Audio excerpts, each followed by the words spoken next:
So I'll set the scene. You just spent more money or gotten more debt than you ever knew was possible. Unfortunately, that's the case for just about every undergraduate STEM student who doesn't come from a wealthy background. And how much money? How much money have you lost? I'll let Vegeta let you know. It's over 9,000! So yeah, you're hurting for money, but you love your field and you think you want to go to graduate school. Before you even worry about the cost of graduate school or getting in, there's two things that are on your mind. Number one, how much money is it going to cost you to apply? And number two, how can you save some money on that? And that's where I come in. Yes! Yes! Yeah, I'm back with another list. And this time, the mission is critical. We're here to lower your cost of getting into graduate school. But before we can lower the cost of applications, we've got to figure out how much you're paying. So, number one, you've probably got to take the GRE. That's what, $160? $160 ETS? Then what? Maybe you got to take a subject test? Another $150? Come on, what do we look like? A Wall Street bank? And then what, you want to study? Do you want to do well? What's that going to be? $50 to $500 depending on how much help you need, whether that's books, tests, classes. I've run out of glasses, ETS. I've run out of glasses, and we haven't even sent the scores. I've got a bone to pick with you. So, how much is it going to cost you to send your scores? Well, I guess that's a function of how many schools you send your scores to. And how many schools should you send your scores to? I don't know. Let's ask the internet. Well, from our research, about 5. So 5 schools. Thankfully, our gracious overlords at ETS pay your first 4 scores for free. This is a good moment to pause for our sponsor. This video is sponsored by ETS. Thank you, Big Education. Thank you, Big Education, for all you've done for us. So, you're on the hook for sending your scores to one school. That's going to be an additional $27, which is nothing in comparison to all the great things that ETS has done for us. Again, this is another great moment to take our time to sponsor our great overlords at ETS. I would bow, but then I'd be out of camera. Thank you, ETS, for everything you've done for me. Now let's get into the fees it's going to cost you to send your applications to schools. So, you're looking at about between $75 to $100 per school. I mean, I've seen some that cost as much as $160, but we'll go with about an even $100 right there. So it's going to cost you 100 times 5, that's $500 more right there. So all in all, we're looking at somewhere around a grand, $1,000 just to apply to go to graduate school. That's no worries though. You've had 4 years to work to save up for it.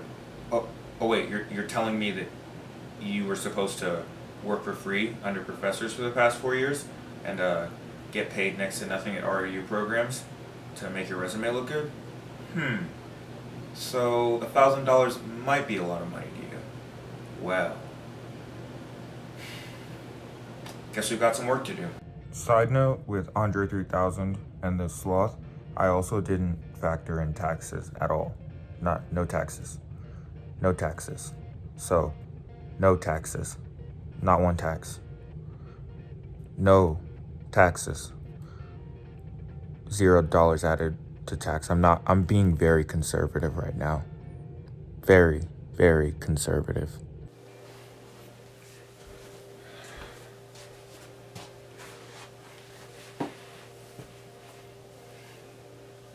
No more time to waste. Let's get right into the tips. Tip number 1, join programs in your undergraduate that help you pay for graduate school. Most undergraduate institutions have programs like the McNair Scholars or the LSAM Scholars that help you pay for some of the costs of applying to graduate school. Particularly, if you're an underrepresented minority, there are lots and lots of programs at schools that are designed to even out the playing field and help you get a chance at applying for graduate school. Tip number 2, limit the number of schools you apply to. This advice seems to transcend money and actually help you get into graduate school. For STEM students, a lot of the graduate process is about your advisor and choosing your advisor carefully.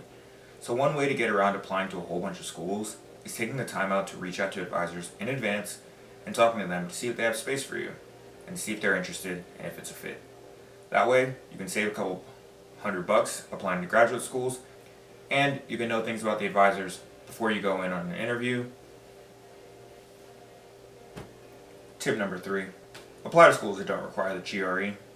Yeah, I'm applying currently in the world of COVID, so most schools aren't applying GRE, but that's probably likely to change, unfortunately, after things get back into economic sort of equilibrium.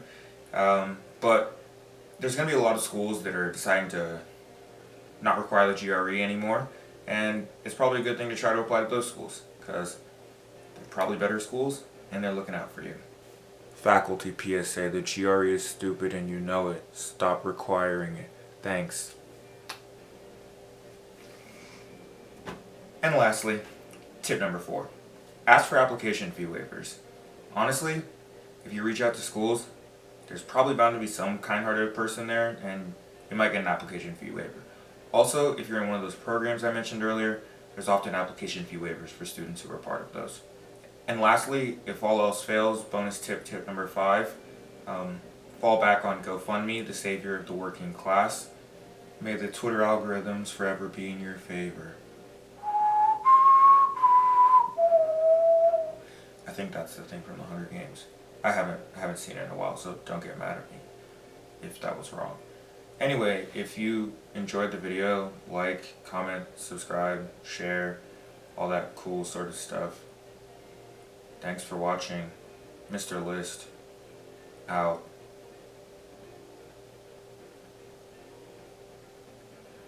Oh yeah, and keep it loopy.